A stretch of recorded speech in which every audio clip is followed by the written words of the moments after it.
नमस्कार मैत्रिणींनो, आज मी तुम्हाला पॅराशूट बॉटलचा खूप सुंदर असा उपयोग करून दाखवणार आहे। तुमच्याकडे सुद्धा अशी रिकामी झालेली पॅराशूट बॉटल असेल तर ती टाकून न देता त्याचा असा वापर नक्की करून बघा। आता ही बॉटल आपल्याला वरच्या बाजूने कट करून घ्यायची आहे। त्यासाठी चाकू मी गरम करून घेतलेला आहे। गरम चाकूने आपण ही बॉटल वरच्या बाजूने या पद्धतीने कट करून घ्यायची आहे। बॉटल कट करून घेतलेली आहे। वरचा भाग लागणार नाही तो बाजूला ठेवूया। आता या बॉटलचा जो वरचा भाग आहे तो व्यवस्थितपणे कट करून घ्यायचा आहे।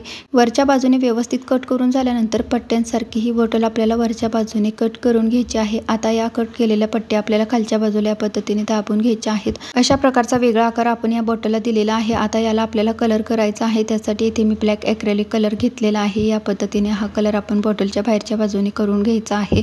येथे तुम्हाला दुसरा कुठला कलर वापरायचा असेल तरी तुम्ही वापरू शकता। कलर करून झाल्यानंतर हा कलर आपल्याला सुकवून द्यायचा आहे। कलर आता याचा सुकलेला आहे। याच्यावरती आपल्याला आता डिझाईन करायची आहे। डिझाईन करण्यासाठी इथे मी व्हाईट ॲक्रेलिक कलर घेतलेला आहे। आता ब्रशच्या साहाय्याने आपण याच्यावरती डिझाईन करून घेऊया।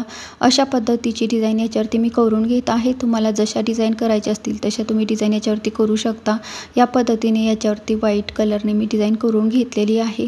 आता आपल्याला इथे रेड कलर घ्यायचा आहे। रेड कलरने आपण या फ्लावरला कलर करून घ्यायचा आहे। येथे सुद्धा तुम्हाला दुसरा कुठला कलर वापरायचा असेल तरी तुम्ही वापरू शकता। रेड कलर करून झाल्यानंतर आपल्याला इथे ग्रीन कलर घेऊन या पद्धतीने या पानामध्ये थोडासा ग्रीन कलर करून घ्यायचा आहे। अशा पद्धतीची सिंपल अशी पण दिसायला खूप सुंदर दिसणार अशी डिझाईन आपण याच्यावरती करून घेतलेली आहे।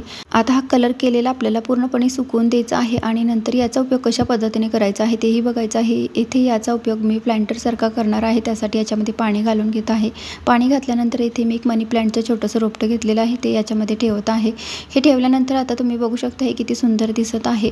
अशा प्रकारची रिकामी झालेली पॅराशूट बॉटल तुमच्याकडे सुद्धा असेल तर ती फेकू न देता त्याचा असा वापर तुम्ही सुद्धा नक्की करून बघा आणि असेच व्हिडिओज बघण्यासाठी चॅनेलला सबस्क्राईब करून घ्या। थँक्यू।